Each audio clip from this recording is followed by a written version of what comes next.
Hi friends, ಎಲ್ಲರಿಗೂ ನಮಸ್ಕಾರ. Almost ಎಲ್ಲ ರೀತಿಯ ದೋಸೆಗಳನ್ನು ತಿಂದಿರ್ತೀರ. ಈ ರೀತಿ ಗೋಧಿ ದೋಸೆಯನ್ನು ಒಂದು ಸಾರಿ ಟ್ರೈ ಮಾಡಿ. ತುಂಬಾ ಆರೋಗ್ಯಕರವಾಗಿರುತ್ತೆ, ಹಾಗೆಯೇ ತುಂಬ ರುಚಿಯಾಗೂ ಇರುತ್ತೆ. ಬೆಳಗ್ಗೆ ಬ್ರೇಕ್ಫಾಸ್ಟ್ಗೂ ನೈಟ್ ಡಿನ್ನರ್ಗೂ ಸೂಪರಾಗಿರುವಂತಹ ಒಂದು ಆರೋಗ್ಯಕರವಾಗಿರುವಂತಹ ಗೋಧಿ ದೋಸೆ ಮಾಡೋದು ಯಾವ ರೀತಿ ಅನ್ನೋದು ನೋಡೋಣ ಬನ್ನಿ. ನೋಡಿ, 1 ಕಪ್ ಆಗೋಷ್ಟು ಗೋಧಿ ಹಿಟ್ಟನ್ನು ತೊಗೊಂಡಿದ್ದೀನಿ. ಚಪಾತಿಗೆ ಯಾವುದನ್ನು ಬಳಸ್ತೀರೋ ಅದೇ ಹಿಟ್ಟನ್ನು ಬಳಸ್ಕೊಳ್ಳಿ. ಒಂದು ಸ್ವಲ್ಪ ಉಪ್ಪು, ರುಚಿಗೆ ಎಷ್ಟು ಬೇಕೋ ಅಷ್ಟು ಇದನ್ನು ಹಾಕಿ ಮಿಕ್ಸ್ ಮಾಡಿಕೊಡೋಣ. ಉಪ್ಪನ್ನು ಈಕ್ವಲಾಗಿ ಆ ಹಿಟ್ಟು ಜೊತೆ ಮಿಕ್ಸ್ ಆಗಲಿ ಅಂತ ಸ್ಪೂನಿಂದ ಈ ರೀತಿ ಮಿಕ್ಸ್ ಮಾಡಿಕೊಡೋಣ. ಮಿಕ್ಸ್ ಮಾಡಿದ ನಂತರ ನೀರನ್ನು ಸೇರಿಸ್ಕೊಳ್ಳೋಣ. ನಾವಿವಾಗ ಗೋಧಿ ಹಿಟ್ಟು ಹಾಕಿರೋ ಕಪ್ಪಲ್ಲೇ 1 ಕಪ್ ಆಗೋಷ್ಟು ನೀರನ್ನು ಹಾಕ್ಕೊಂಡಿದ್ದೀನಿ. ಚೆನ್ನಾಗಿ ಗಂಟಿಲ್ಲದೆ ಇರೋ ರೀತಿ ಸ್ಪೂನಿಂದ ಮಿಕ್ಸ್ ಮಾಡಿ ಚೆನ್ನಾಗಿ ಕಲಿಸ್ಕೊಡೋಣ.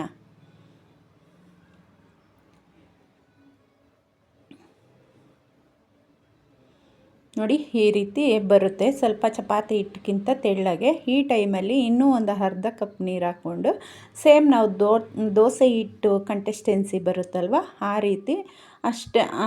ಈ ಅಕ್ಕಿ ಇದೆಲ್ಲ ಅಕ್ಕಿ ದೋಸೆಗೆ ಎಲ್ಲ ಬರುತ್ತಲ್ವ, ಸೇಮ್ ಅದೇ ರೀತಿ ದೋಸೆ ಯಾವ ರೀತಿ ಕಲಿಸ್ಕೊಳ್ತೀವಿ ಹಿಟ್ಟನ್ನು, ಅದೇ ರೀತಿ ಕಲಸಿಟ್ಕೊಳ್ಳೋಣ.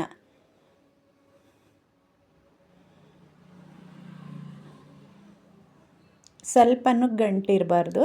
ಸೊ ಚೆನ್ನಾಗಿ ಕಲಿಸ್ಕೊಳ್ಳೋಣ.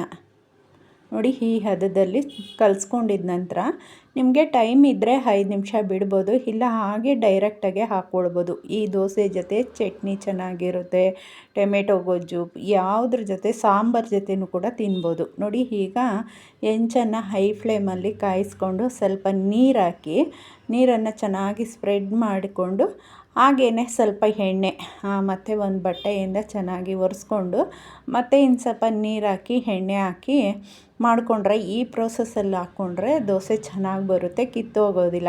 ಫಸ್ಟ್ ಟೈಮ್ ದೋಸೆಯನ್ನು ಮಾತ್ರ ಇದೇ ರೀತಿ ನೀವು ಟ್ರೈ ಮಾಡಿ. ಆಮೇಲೆ ಬರೀ ನೀರನ್ನು ಹಾಕಿ ಸ್ಪ್ರೆಡ್ ಮಾಡಿ ಡೈರೆಕ್ಟಾಗಿ ಹಾಗೆ ದೋಸೆ ಹಾಕ್ಕೊಳ್ಬೋದು. ನೋಡಿ, ಈ ರೀತಿ ಒಂದು 2 ಟೈಮ್ ನೀರು ಎಣ್ಣೆಯನ್ನು ಹಾಕಿ ಸ್ಪ್ರೆಡ್ ಮಾಡಿಕೊಂಡು ಕೊನೆಯದಾಗಿ ಸ್ವಲ್ಪ ಎಣ್ಣೆಯನ್ನು ಸ್ಪ್ರೆಡ್ ಮಾಡಿ ಈಗ ದೋಸೆ ನಿಮಗೆ ತೆಳ್ಳಗೆ ಬೇಕೋ, ಸ್ವಲ್ಪ ಸೆಟ್ ದೋಸೆ ರೀತಿ ಬೇಕೋ, ಯಾವ ರೀತಿ ಬೇಕಾದ್ರೂ ಹಾಕ್ಕೊಳ್ಬೋದು.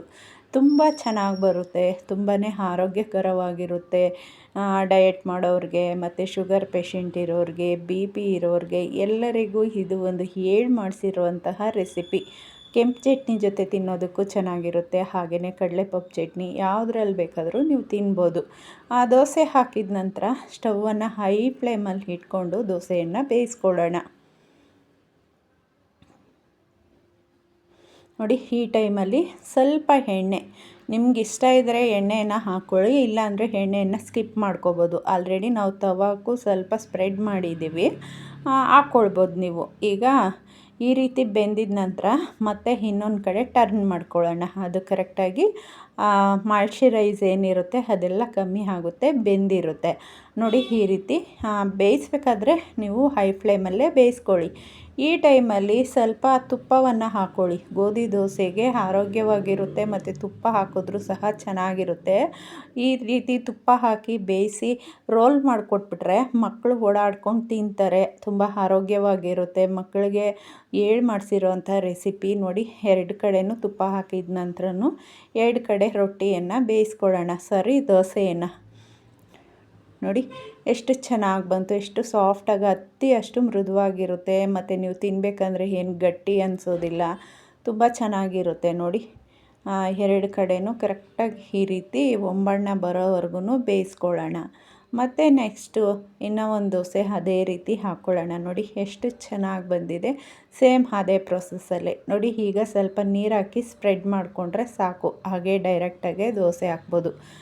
ನಾವು ಮೊದಲನೇ ದೋಸೆ ಹಾಕೋ ಥರ 2-3 ಸಾರಿ ನೀರು ಮತ್ತು ಎಣ್ಣೆ ಸ್ಪ್ರೆಡ್ ಮಾಡೋ ಅವಶ್ಯಕತೆ ಇಲ್ಲ, ಹಾಗೆ ಇವಾಗ ಡೈರೆಕ್ಟಾಗೆ ಹಾಕ್ಕೊಳ್ಬೋದು.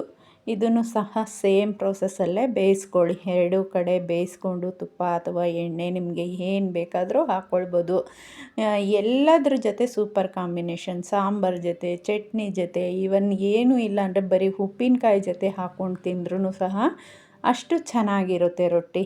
ನಾನು ಟ್ರೈ ಮಾಡಿ ಈ ರೆಸಿಪಿಯನ್ನು ನಿಮ್ಮ ಜೊತೆ ನಾನು ಶೇರ್ ಮಾಡಿಕೊಂಡೆ. ರೆಸಿಪಿ ಇಷ್ಟ ಆದರೆ ಲೈಕ್ ಮಾಡ್ಕೊಳ್ಳಿ, ಹಾಗೆಯೇ ನಿಮ್ಮ ಫ್ರೆಂಡ್ಸ್ ಆ್ಯಂಡ್ ಫ್ಯಾಮಿಲಿಗೆ ಎಲ್ಲರಿಗೂ ಶೇರ್ ಮಾಡ್ಕೊಳ್ಳೋದಂತೂ ಮರಿಲೇಬೇಡಿ. ದಯವಿಟ್ಟು ಶೇರ್ ಮಾಡ್ಕೊಳ್ಳಿ.